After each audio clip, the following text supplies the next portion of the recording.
Hey y'all, it's Alyssa here with Magnolia K Design. I am back this month with our February subscription box tutorial. This month's project is super fun and is one that can be left up all year round. It's an interchangeable home sweet home sign with a spot for 2 square tiles and one of our new scoops. The theme for these inserts is baking in the kitchen, but you can swap them out for tiles and scoops that you already have, or you can get new ones through my website. I have several themes already available, and I'm working on uploading ones for every season. The first thing we'll do is paint the frame. It's made out of pine, so you can stain it with your favorite color stain if you'd like, or you can do like I did and paint it. I'm using the baby wipe method for this one. To do that, grab a baby wipe or a damp paper towel and dip it in your paint. I'm using brown, and then just wipe the paint onto your frame. I like this method for pine because it allows for some of the wood grain to show through, which really gives it that stained look. Then just continue staining all the sides that you want stained. You don't have to do the back side. You're not going to see that once you hang it up, but you can if you'd like.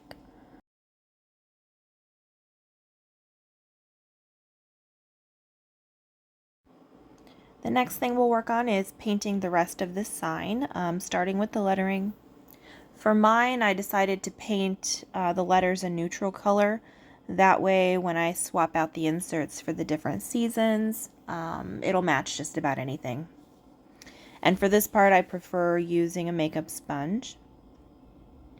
You can get those just about anywhere. Walmart, Target, Dollar Store, Amazon.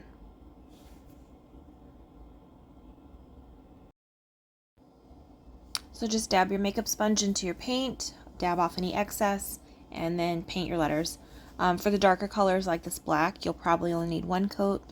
If you're doing a lighter color, then you might need 2 or 3. Just make sure you let them dry between coats to get the best result.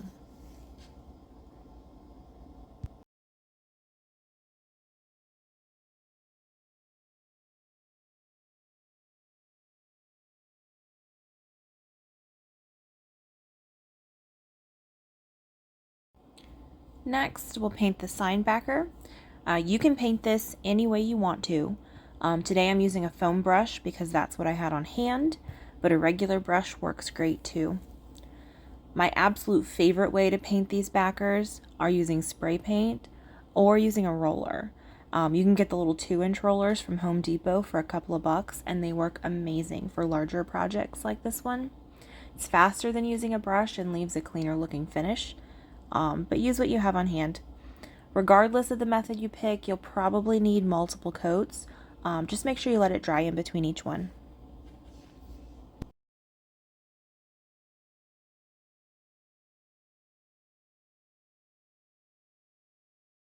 These 2 longer pieces over here are going to create a little shelf for the square tiles, and so make sure you paint those as well, front and back. And then once we actually have them glued onto the sign, we'll actually paint all the exposed sides, but don't worry about that right now. You'll also want to paint this big circle.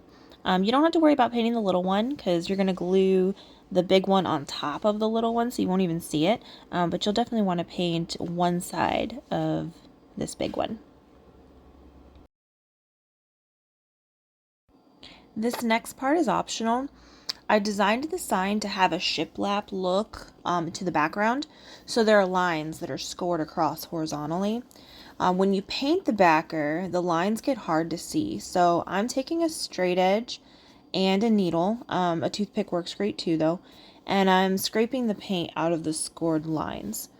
It's nearly impossible to see the lines in the video, but in person you'll be able to see them better. Again, this step is optional. I've also seen people paint the lines back in with a paint marker or a brush if you're really talented. I just prefer this method.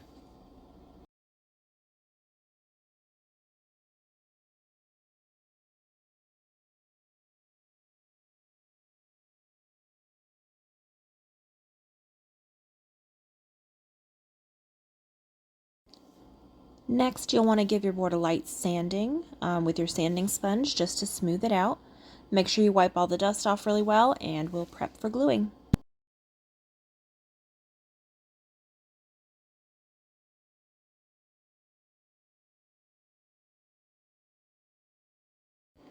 To finish off the sign, we'll glue everything together. I prefer super glue for this part, especially for the little shelf pieces. I love this one called Rapid Fuse, but any super glue should work fine. To do this part, glue the larger rectangle down first to create the actual shelf. This piece is going to stick out from your sign and it'll create a space for the square tiles to sit. It's impossible to see in this video, but there is a scored line on the backer that I've cut as a guide, so you know where to glue this down.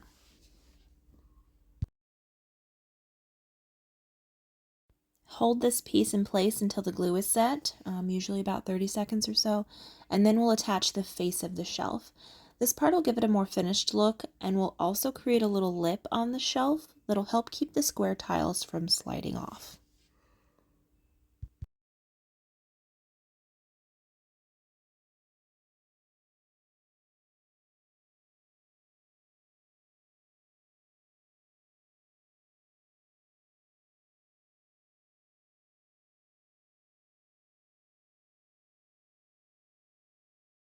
Next, we will glue down the little circles. This will create a place to hang the scoops from. I've scored a little circle into the backer so you can see where to glue them down. So find that and then glue down the smaller circle first and then the larger one on top of that.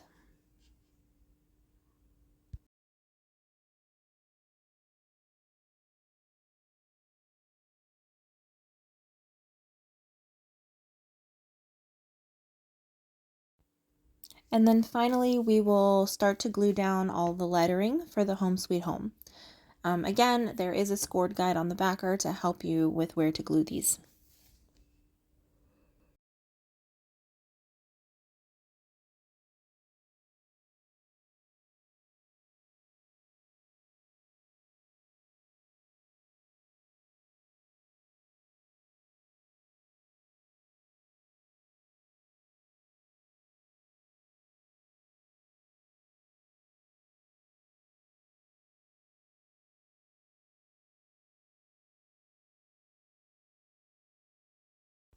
At this step, we will go back in and touch up the paint on the shelf. I wanted the top edge of the shelf face to be painted as well, so just go back in with your sponge and touch it up real quick.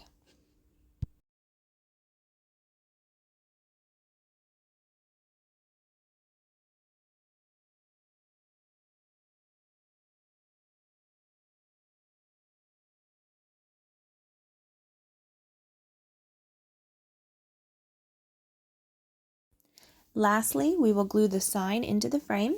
Super simple, flip the frame face down on the table, add a touch of glue to the inside of the lip, and drop your sign in face down. Hold it in place until the glue sets, and then this part is finished.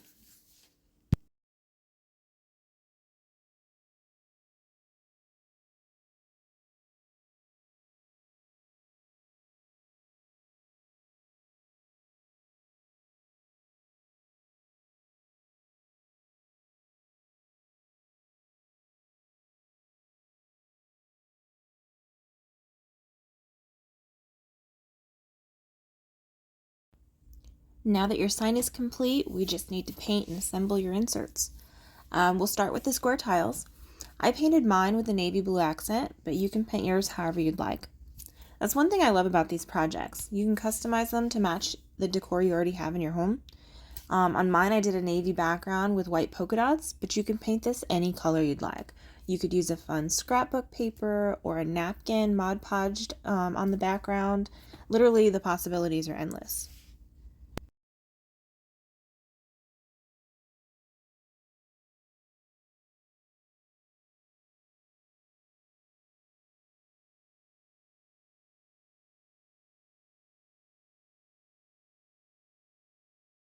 For my polka dots, I'm using a paint marker. I personally like Posca.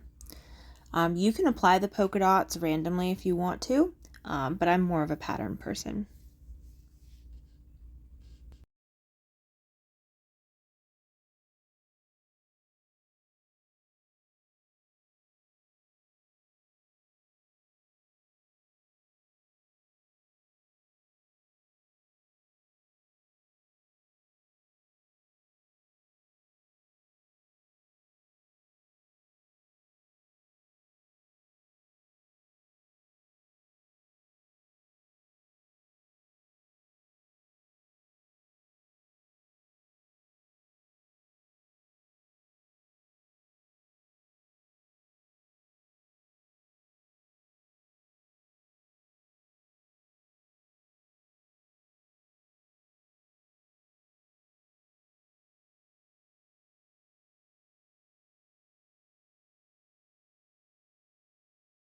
Once everything's dry, you can start gluing.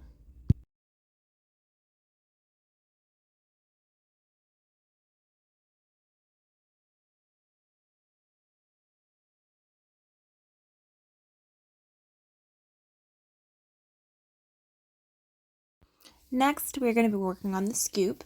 I recommend taking a baby wipe or a damp paper towel and cleaning off the cookies tag. The laser leaves a bit of char during engraving, and when you're painting over it, especially if you're using a light color, it can discolor your paint. So instead of a white tag, you end up one that has a brown tint to it. Darker colors aren't usually a problem, but I'm painting mine white. Just a gentle wiping works great. I've also had someone in our Facebook group recommend using a touch of alcohol to wipe it clean, and that works great too.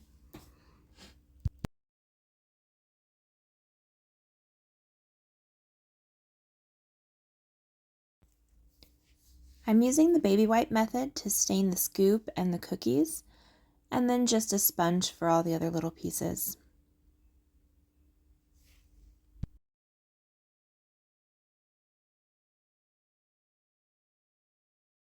I'm adding some finishing touches with the paint markers. I did black chocolate chips on my cookies, and I filled in the heart on my oven mitts with white. I also did white polka dots on one of my beads to play off the square tile I had painted earlier.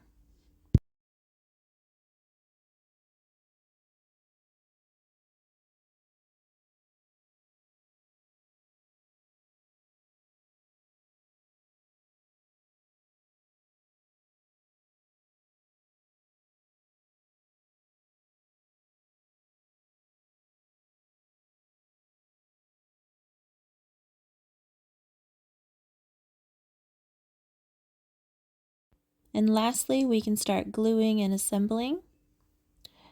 Start by gluing down the top part of the scoop, and then you can glue your cookies in there. The two larger cookies are going to be for a bead, so set those ones aside, but glue the three smaller cookies in there however you want.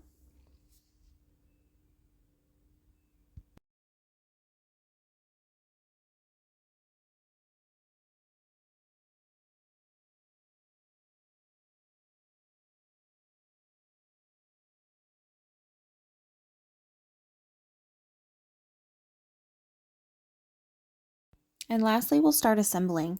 I'm going to speed this part up. I want you to be able to see the entire process, but I don't want you to get bored with how long it takes me to tie my knots.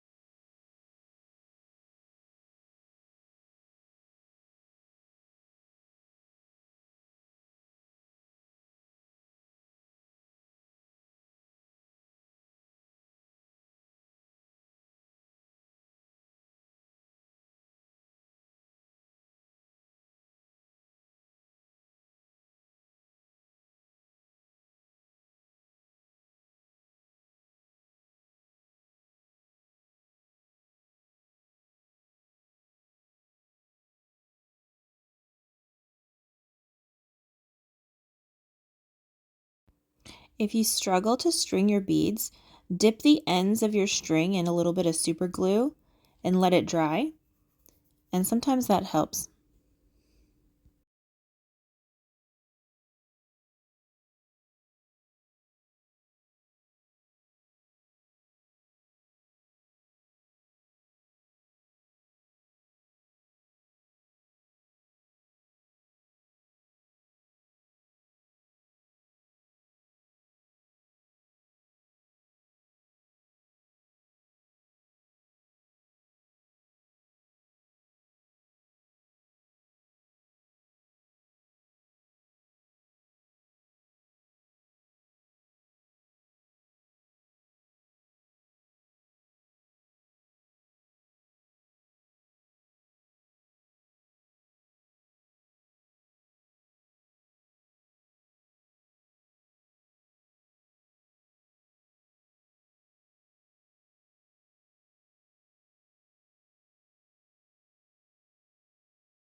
And after you finish tying it all together, this project is complete. I hope you guys enjoyed it as much as I did. Make sure to upload photos of your finished project to our Facebook group, which I will link below. And if you have any questions, feel free to reach out. I'm happy to help.